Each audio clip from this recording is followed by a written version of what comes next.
Hello. Hey, it's Melissa. Hi. Hi, Melissa. How are you? I'm good. How are you? I'm great. Thank you. I'm just going to dive right in. So, hi, this is Ray Luskin, creative activist, and today we're going to be joined by my special guest, Melissa Risdon. Melissa specializes in helping women who are spiritually awakening to receive all the love, abundance, and prosperity they deserve. Through her speaking, blogs, and videos, she's here to teach you how to navigate your spiritual guidance so you can receive more and give yourself permission to live the life you know you're meant to live. Her teachings inspired thousands on her radio show, Raving Fan Radio, and her adoring fans and clients say she has a heart of gold. I would love to ask you, Melissa, a few questions. First of all, because I know you're a creative activist, about the radio show, because I know that was a big part of your life and your vision for a very long time. So I would appreciate if you'd share with people what that was and what your mission was. Yeah, it was one of those things that, was I was in the right place at the right time. But, I think now looking back, it was all those things that it's the divine right timing. And the radio show kind of, landed in my lap, so to say. I was a guest on somebody else's show, and the producer was like, have you ever thought about doing radio? And it was one of those things I really needed to admit to myself that it was like, yeah, I had, but it was a secret that no one really knew about. So it was a great place of the universe just really kind of getting in my space and pushing me to move forward. And it really just became a show where it was like I brought people on and we just had really candid conversations that was very open and honest about, life circumstances. What's it like to appreciate yourself? What's it like to be a fan of yourself? I had, Ray and I, we both have a lot of friends and know people in common. So it was like, just brought people on, and regardless of what necessarily their business was, I always wanted to know, like, the story behind the story. What was it that made people believe in themselves? What was it that got people to, push past their fears? And so just over the 2.5 years of doing the show, it just really became kind of, I would say, kind of training ground for me to really just find my voice and comfort of being, in the public eye, because stuff comes up when you're out there a little bit more. Right. I appreciate that, and I wanted to, share with people. I just finished writing this book called The Creative Activist, and over a several-year period, I've interviewed probably now 150 leaders around the country, and so there is something to be said for that interview process and about finding out what other people think. I always said everybody's got a story. It doesn't matter who it is, and that I can learn from them something of value and something about myself in every one of these experiences. So I think that's really important, especially if we're out there and we want to do good in the world. You've got to be aware of what other people are thinking, doing, why they do what they do. So I would appreciate, what do you say are some tips people should, or things that they should think about when they are actually having conversations with people or finding out their story? I think one of the things I think people that get trapped in is that we have preconceived notions of why somebody's done something with their life. That it's kind of like we have these assumptions. And I think the greatest place to be is get curious like a child. It's like, when those kids are in that why stage and it's a little bit annoying, like, why? There's something about being like in the innocence of that place to really draw out, what is it that makes somebody do what they do? What is it that makes some people successful and some people, their whole life it's out of fear and hiding. There's usually some slight differences, and I just found that when I was talking to people, the more I got into a place of curiosity and, let go of my preconceived assumptions, I learned so much more about people, and I learned something deeper about people. And I think more than anything, just through interviewing people, I learned so much about myself. Like I learned about like prejudgments that I have, or that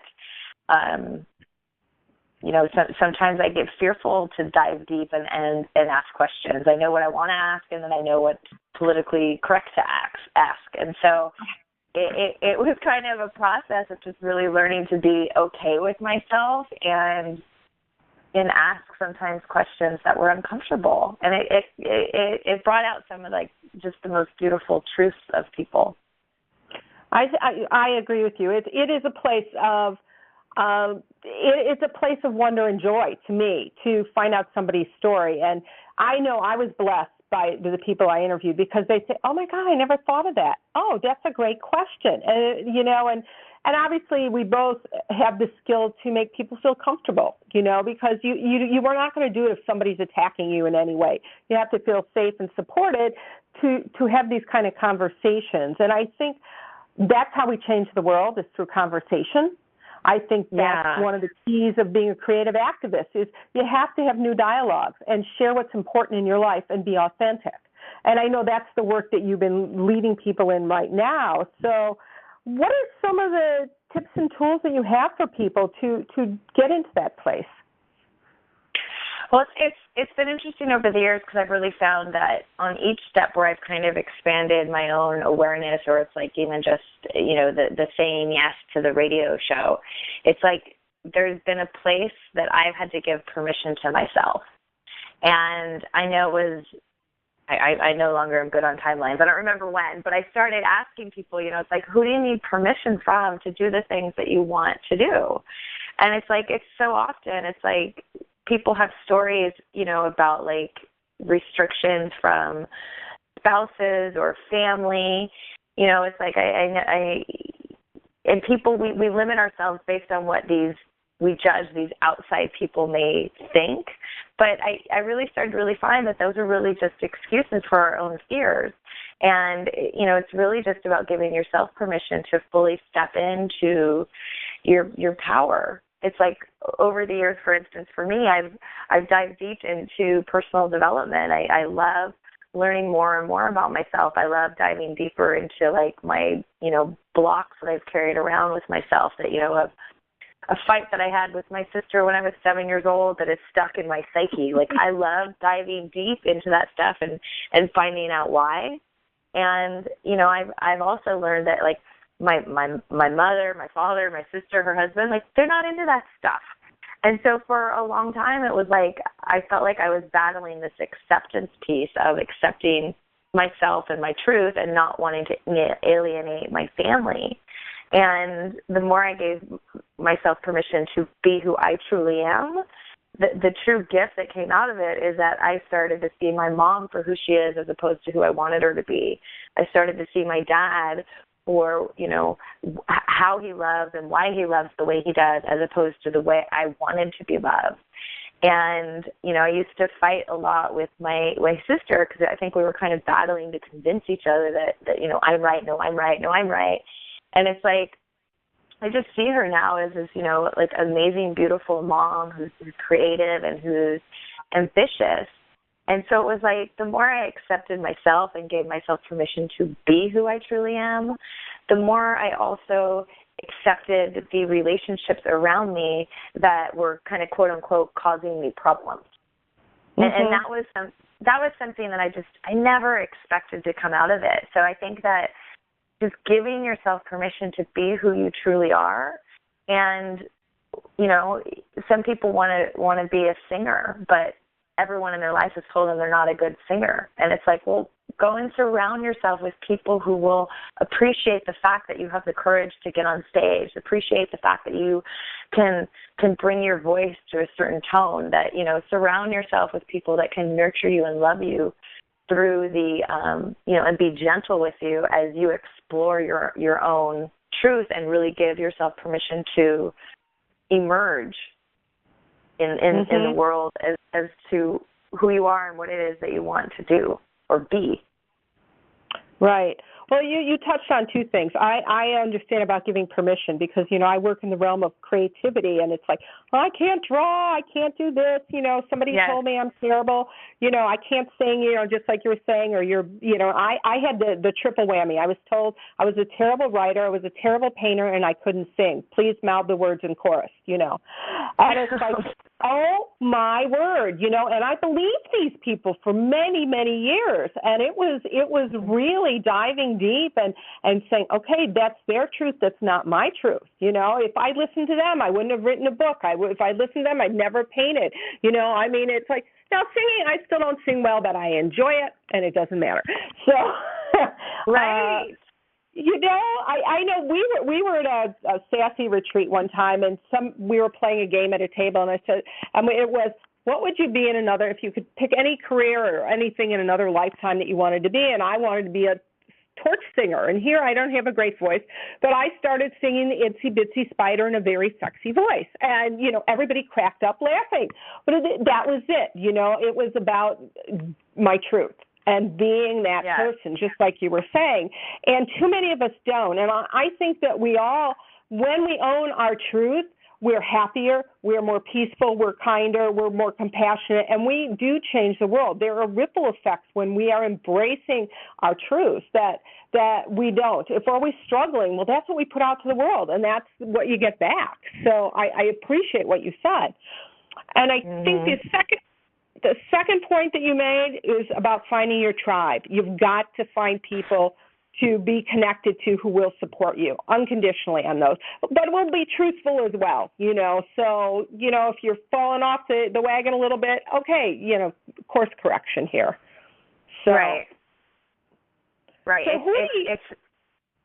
I was going to say it's finding people who love you and support you, and I always say, find people who see the best in you and hold you to it, and it's also people who aren't afraid to be honest with you.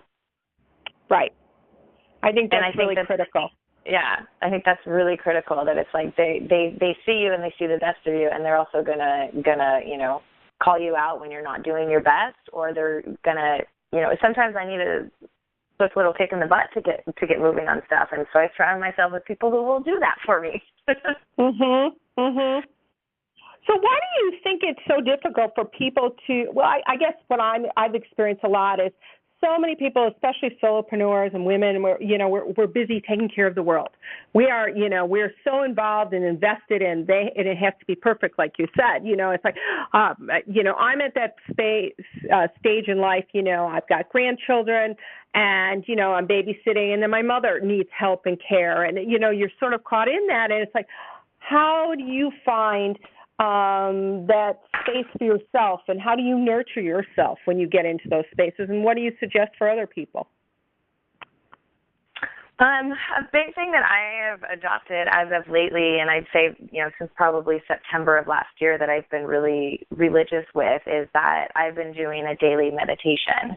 And, sometimes it's only 2 minutes. Sometimes I have the luxury of sitting down for an hour and just having that space for myself. But that I've created some, daily kind of rituals and practices and even things that I can do in the car while I'm driving that helps me really connect and helps me really connect with myself. And so that's something that I have learned to do for just me. And it's, it's like kind of my secret little weapon, that it's like what I do, and I'll share with people. It's like I really connect to what I look at as the divine light in the world, and just bring that rushing through my body from head to toe, and then bring energy from the earth up into my heart. And it's like, even just saying that to you in those few seconds, it's like my body feels different. So it's like, those are things that are just practices that I've done for myself. And the other thing that I share is I have a lot of friends that are moms. I'm not yet a mom yet, but I hope to someday be one. One of the things that I hear a lot of moms kind of, it's in their story of they're taking care of everybody, and they are. They're taking care of their kids and driving them to school and making sure everybody's safe and fed and there's food on the table and all that stuff. And what I've also shared is that you're also, in a sense, sharing with your daughter it's not okay to be who you truly are. You know, if you're somebody that is an amazing artist, but you don't do anything, you know, maybe it's every 2 months you do something that's artistic, you know, you sit down and that you draw, it's like you're telling your children it's not okay to take time for yourself, to be your best self. And I think that that's something that people don't realize, that it's like unconsciously, even though you're taking care of everybody else, you're basically saying it's not okay to take care of, it's not okay for me to take care of myself, which means it's not okay for you to take care of yourself. And unconsciously, this is where like people, you know, get screwed up when they get into teenage years or in their 20s with like boundaries and communication of it's totally okay to say this is what works for me and I want to spend some time with me, myself, and do something that nurtures me. And I think that people forget that, or it's scrutinized as, well, that's just being selfish. And that's one of the things that really bothers me, that it's like if you get on a call with somebody whose husband or friend or child or sibling or parent, you know, shared with them, like, well, you pursuing your dreams is just you being really selfish. And it's like, whoa, no, it's not. You know, why, and where that came from, I don't know, because Americans' history is pursuit of dreams.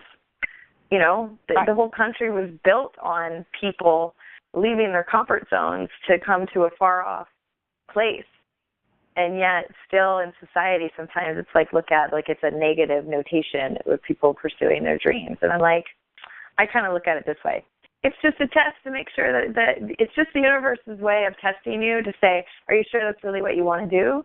And I think our job in that moment is to say, yeah, I believe in myself. And even though I'm scared, I'm going to move forward with this. Right.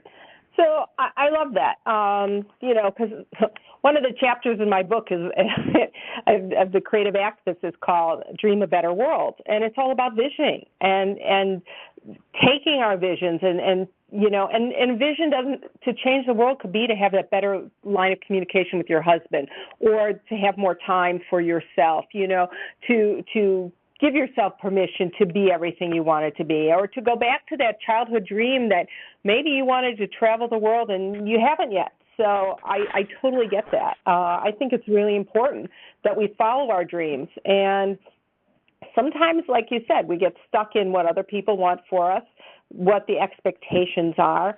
So how would you tell people to get unstuck, you know, when you're faced with all these other people around you, you know, saying, that's selfish? What would you tell somebody to say? I think what has to be looked at is that what are you doing all the time? Like, what are the little things that you're doing in your life that's saying it's not okay to really share yourself? And it's not always just in the, you know, it's like the one moment where someone in your life that you love kind of is the naysayer. It's like you've most likely been doing that to yourself. They're just really a mirror or a reflection of what's happening, you know, on the inside.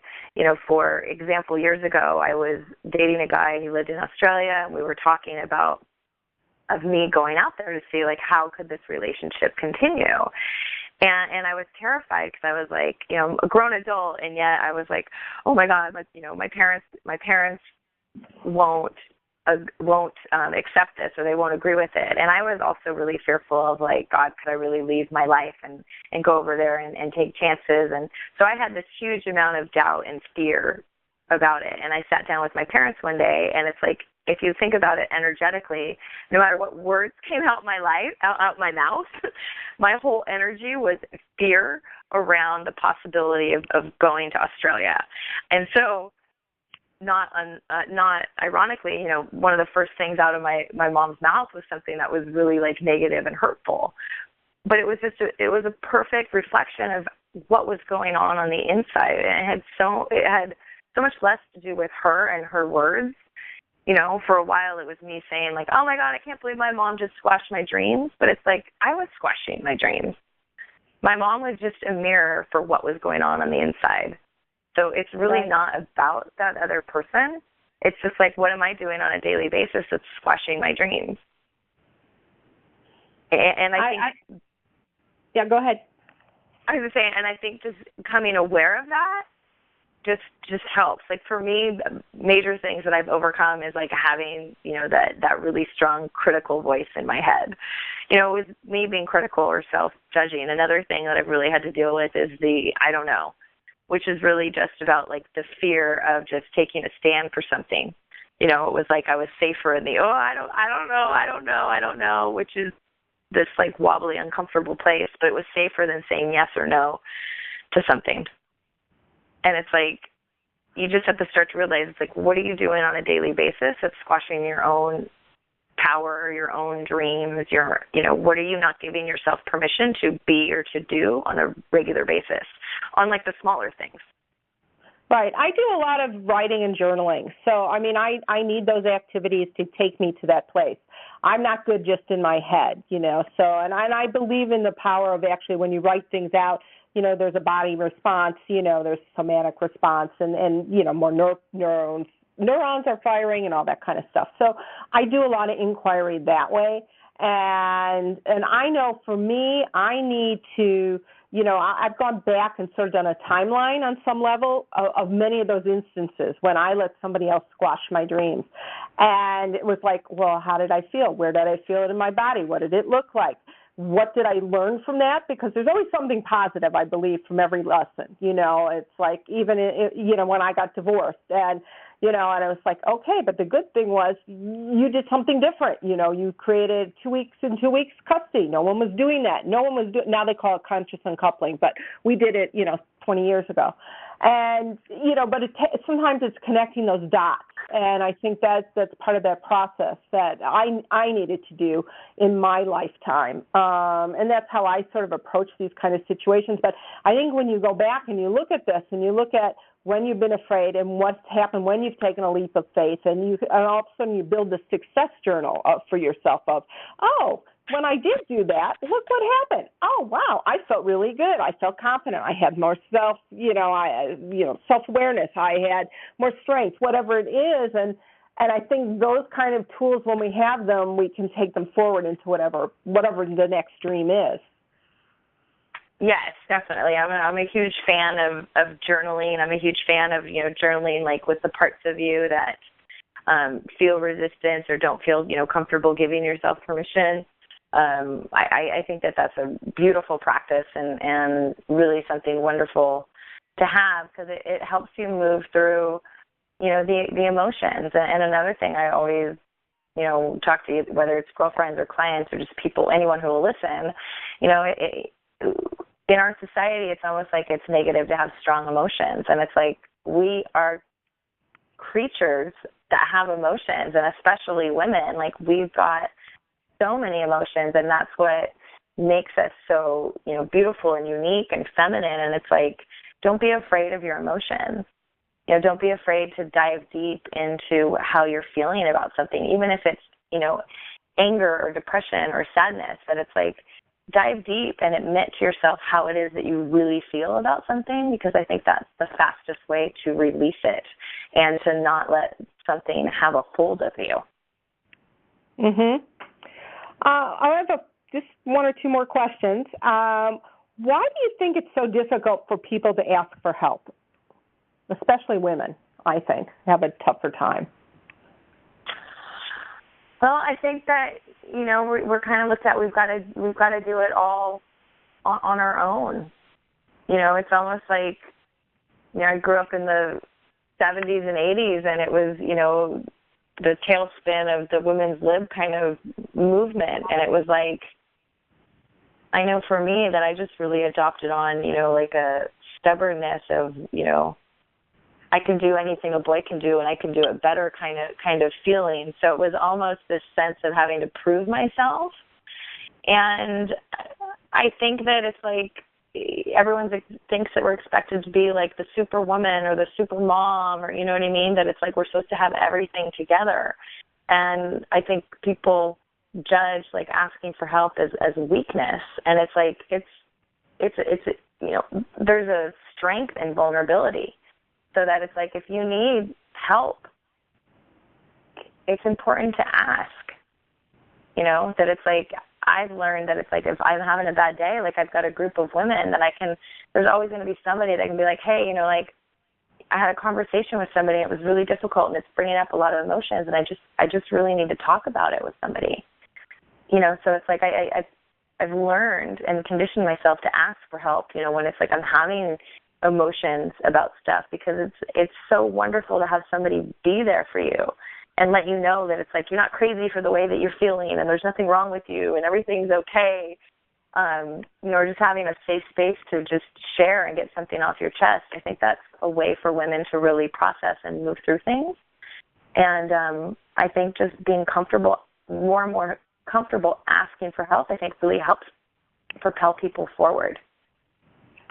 And I think, too, that sometimes we forget that people love to help, and you're giving them a gift by allowing them to help you.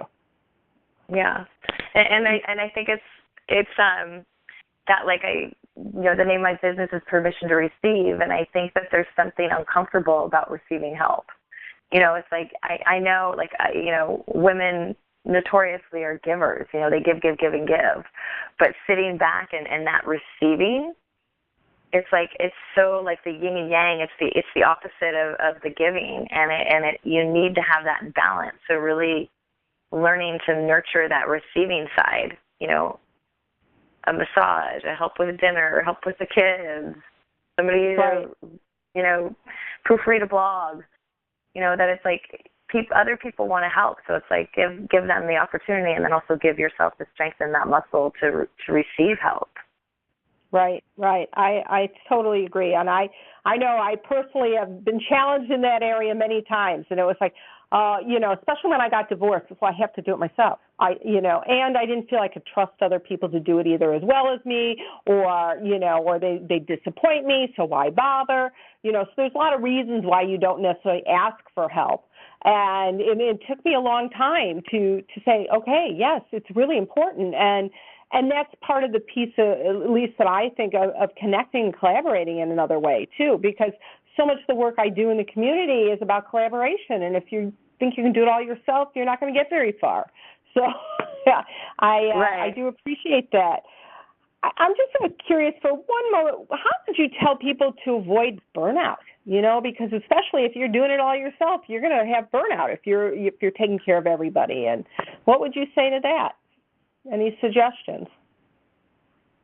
It's that permission piece. It's that, first off, admit to yourself how you're feeling, that you're feeling burnt out, and don't blame yourself or anybody else for it. It's just that I'm feeling burnt out. I'm feeling like I'm going to collapse. Sometimes it's just brushing your teeth in the morning, looking in the mirror and be like, oh my God, I feel like I'm going to lose it. And then it's like giving yourself permission to take time away to nurture yourself. And I think sometimes when people say that, all of a sudden people think like, oh, well, that's like a day at the spa and that's expensive and it's time consuming. And it's like, sometimes it's like, you know what, maybe it's stopping on the way home after dropping the kids off and getting, a latte and spending $5 on yourself that you haven't done, and, grabbing a book, and letting the housework go for a day. And it's like just giving some of that love and nurturing energy back to yourself.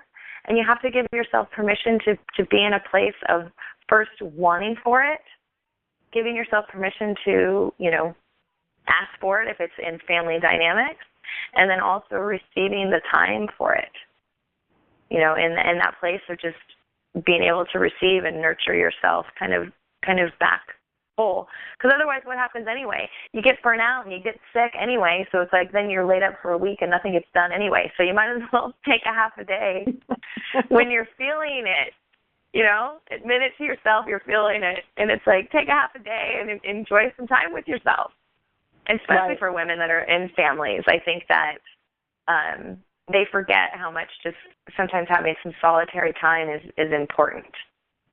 Well, my daughter just has a month-old baby, and I know, and I said, just bring her out, and just go for an hour by yourself, And it's like, she said, and so she did it the other day, and she said, oh, my God, that was wonderful. I went to Target and I did errands, but I was by myself, So, yeah, you need that. It's that overwhelming, and we've been having a lot of conversations about not feeling confident or competent. Parenthood can do that to you, especially first-time moms, and it's like, oh, my God, she can't wait to go back to work on one level because at least she knows her job there, So there are so many pieces to this, and so I appreciate all the work you're doing in helping women. So how can my audience find out more about you and what you have to offer?